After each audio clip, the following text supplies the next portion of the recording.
Saya akan menjawab pertanyaan dari kelompok 1. Apa saja kendala atau hambatan yang dihadapi oleh guru maupun siswa dalam penerapan teknologi pada penilaian, sertakan solusinya. Kendala utama dalam pemanfaatan teknologi dalam pembelajaran yang dihadapi guru yaitu sarana dan prasarana pendukung yang terbatas, yaitu komputer, laptop, dan infokus. Adanya juga hambatan lain yaitu ketersediaan jaringan internet dan sinyal, ketersediaan listrik. Pengetahuan teknis guru tentang teknologi informasi dan komunikasi yang terbatas menjadi kendala berikutnya dalam pemanfaatan teknologi untuk pembelajaran di kelas. Lalu, bagaimana solusinya? Salah satu alternatif solusi mengatasi hambatan pemanfaatan teknologi yaitu dengan penerapan model BYOD, yaitu Bring Your Own Device. Dengan keterbatasan teknologi yang dimiliki sekolah, maka guru dapat melaksanakan pembelajaran berbasis teknologi dengan meminta peserta didik membawa laptop atau smartphone-nya ke sekolah. Dengan memanfaatkan teknologi dalam pembelajaran merupakan amanat kurikulum 2013, di mana pembelajaran dilaksanakan berbasis aneka sumber belajar.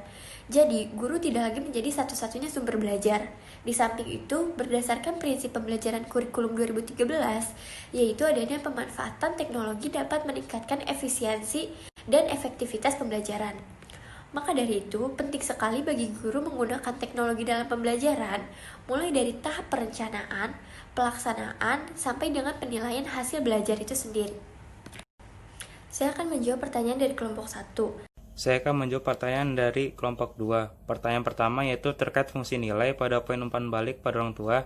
Terkadang masih ada beberapa guru yang memanipulasi nilai siswa pada rapor, sehingga orang tua berpikiran bahwa anaknya dianggap mampu dalam pendidikannya, padahal itu bukan murni kerja anaknya.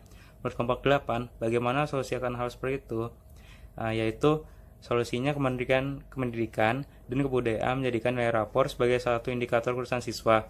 Kebijakan ini diragukan sejumlah pihak termasuk orang tua karena dinilai memiliki potensi kecurangan yang besar. Menanggapi hal tersebut, Direktur Guru dan Tenaga Pendidikan Kemendikbud Supriyatno mengatakan, pemerintah telah memberikan tanggung jawab penuh pada pihak satuan pendidikan dalam melakukan evaluasi kelulusan bagi siswanya.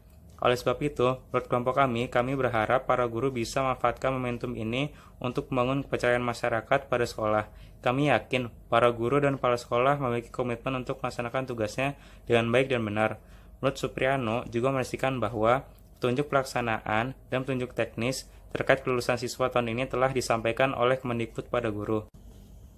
Lalu selanjutnya nomor 2, pertanyaannya yaitu dalam kriteria atribut penilaian menurut Halidina, menjelaskan ada 3 bagian yaitu mendukung, dapat diperdebatkan, dan tidak dapat didukung. Yang saya tanyakan, tolong jelaskan bagian dapat diperdebatkan dan yang tidak didukung. Jawabannya yaitu yang dapat diperdebatkan yaitu partisipasi kelas. Guru sering menggunakan ini sebagai mekanisme peningkatan. Ketiga mode diskusi adalah gaya mengajar yang siswa sukai. Ingatlah bahwa teknik diskusi adalah pilihan Anda dan tidak selalu mencerminkan gaya belajar siswa Anda, yang sebenarnya dapat berfungsi cukup baik dalam mode pembelajaran yang lebih pasif. Anda dapat mengharapkan bahwa beberapa siswa akan lebih aktif berpartisipasi daripada yang lain. Lalu, yang tidak dapat didukung yaitu ada nilai pembobotan.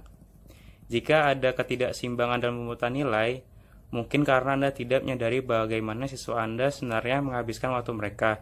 Misalnya siswa cukup sering menghabiskan 60% waktu mereka untuk menyelesaikan tugas pekerjaan rumah, namun itu mungkin hanya menghitung 20% dari keseluruhan mereka. Mereka dengan cepat mengetahui sifat ketidakseimbangan dan mengalokasikan kembali waktu mereka untuk materi yang lain lebih diperhitungkan dalam skema penilaian, tetapi biasanya membutuhkan lebih sedikit waktu. Sebagai akibatnya, materi yang tidak sepadan dikerjakan atau dilakukan dengan buruk, jika praktik pekerjaan rumah adalah elemen kunci dalam mempelajari materi, tetapi membutuhkan lebih banyak waktu. Berikan bobot yang sesuai meskipun itu tidak mungkin tidak terdengar layak atau mengesankan seperti ujian akhir atau makalah. Pertanyaan nomor 3. Dalam poin materi kelas grup versus individu, dijelaskan bahwa pekerja di banyak pekerjaan sering dievaluasi secara independen. Ada sejumlah posisi di mana kerja tim mungkin lebih dihargai daripada kinerja individu. Jelaskan alasan mengapa kerja tim lebih dihargai daripada kinerja individu. Jawabannya itu karena kerja tim lebih dibutuhkan dibanding individu. Mengingat kerja tim dapat meningkatkan efisiensi kerja dan memiliki banyak ide yang kreatif. Masing-masing orang dalam tim mungkin memiliki pemikiran yang berbeda. Namun, setiap orang harus sepakat dalam hubungan kerja. Tim kerja harus memahami target dalam kelompok dan memiliki satu visi yang sama dalam bekerja. Jika terjalin kerjasama yang baik, efisiensi kerja jadi meningkat. Setiap orang akan menjalankan fungsinya secara bersamaan sesuai tanggung jawab masing-masing, sehingga pekerjaan yang menumpuk dapat cepat dibereskan. Lalu kreativitas pun akan terbangun karena terdapat diskusi untuk membahas berbagai gagasan yang menarik. Kalian bisa mendapatkan ide terbaik dan akhirnya menciptakan solusi yang optimal secara bersama-sama. Lalu saya akan menjawab pertanyaan terakhir dari kelompok 7. Pertanyaannya adalah, disebutkan pada kelas grup versus individu bahwa kerja tim mungkin lebih dihargai daripada kerja individu. Bisa dijelaskan mengapa begitu?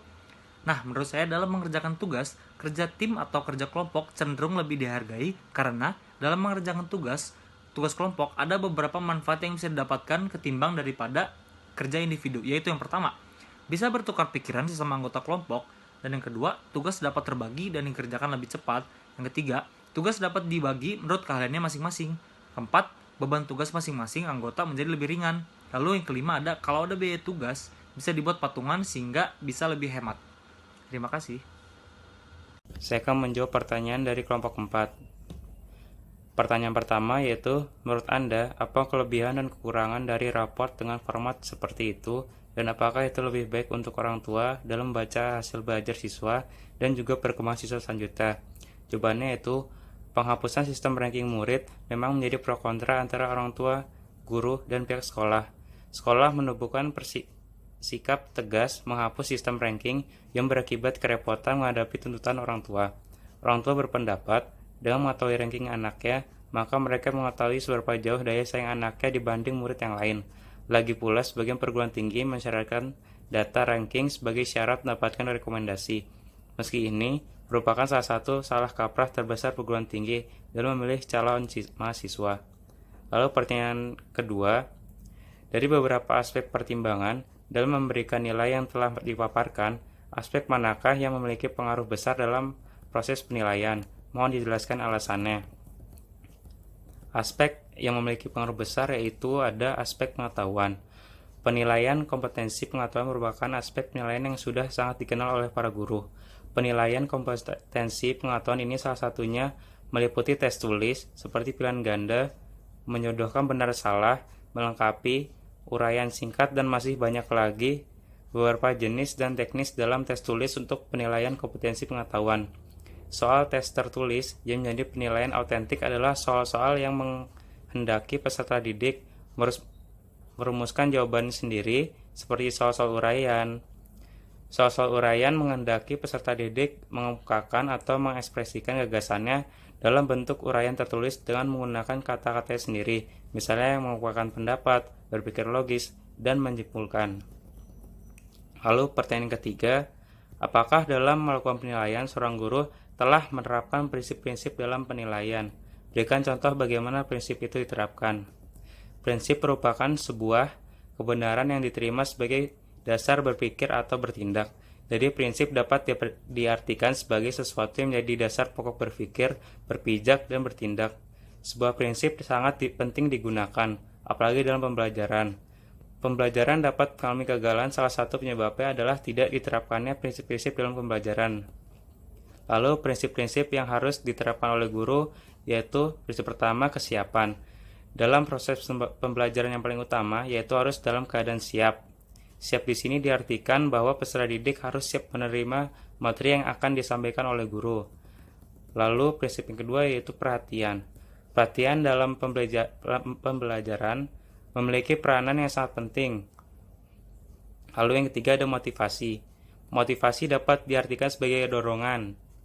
Lalu yang keempat ada keaktifan.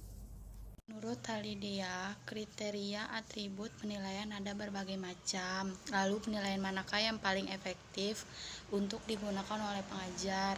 Dan jelaskan mengapa kriteria tersebut menjadi paling efektif. Ada beberapa macam penilaian, namun yang paling efektif digunakan oleh seorang pengajar yaitu kemampuan, pengetahuan, dan sikap. Jika seorang pengajar tidak memiliki 3 penilaian tersebut, maka seorang itu tidak dapat dikatakan sebagai seorang pengajar. Kemampuan, seorang pelajar harus memiliki kemampuan dalam mengajar siswanya. Lalu pengetahuan harus dimiliki oleh setiap pengajar yang efektif, karena pengetahuan ini bisa didapat dengan cara luas dan banyak. Kemudian ada sikap. Sikap harus dimiliki oleh seorang pengajar efektif karena akan menjadi contoh bagi siswa-siswanya ke depannya.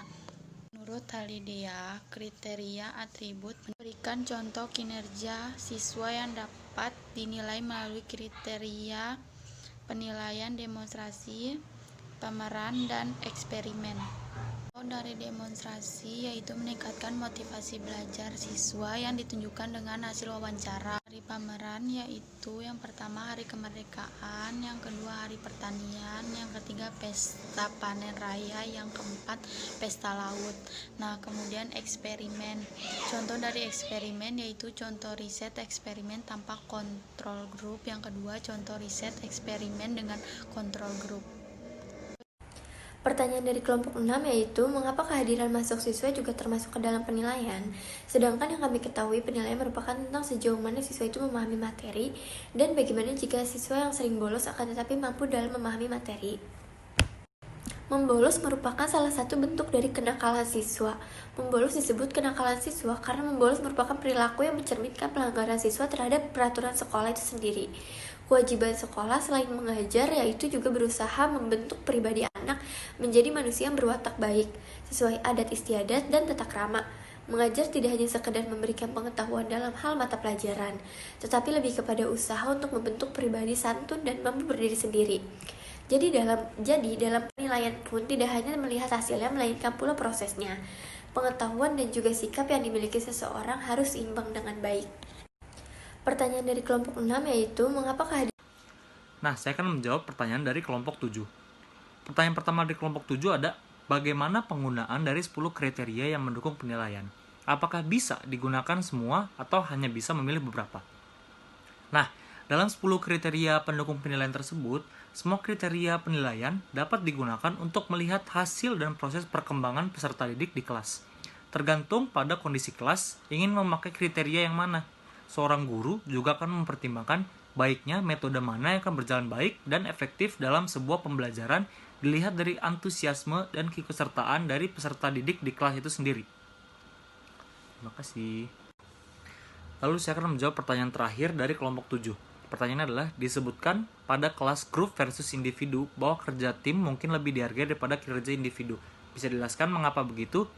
Menurut saya dalam mengerjakan tugas, kerja tim atau kerja kelompok cenderung lebih dihargai karena dalam mengerjakan tugas kelompok ada beberapa manfaat yang bisa didapatkan ketimbang daripada kerja individu, yaitu yang pertama, bisa bertukar pikiran sesama anggota kelompok, dan yang kedua, tugas dapat terbagi dan dikerjakan lebih cepat. Yang ketiga, tugas dapat dibagi menurut keahliannya masing-masing. Keempat, beban tugas masing-masing anggota menjadi lebih ringan. Lalu yang kelima ada, kalau ada biaya tugas, bisa dibuat patungan sehingga bisa lebih hemat. Terima kasih.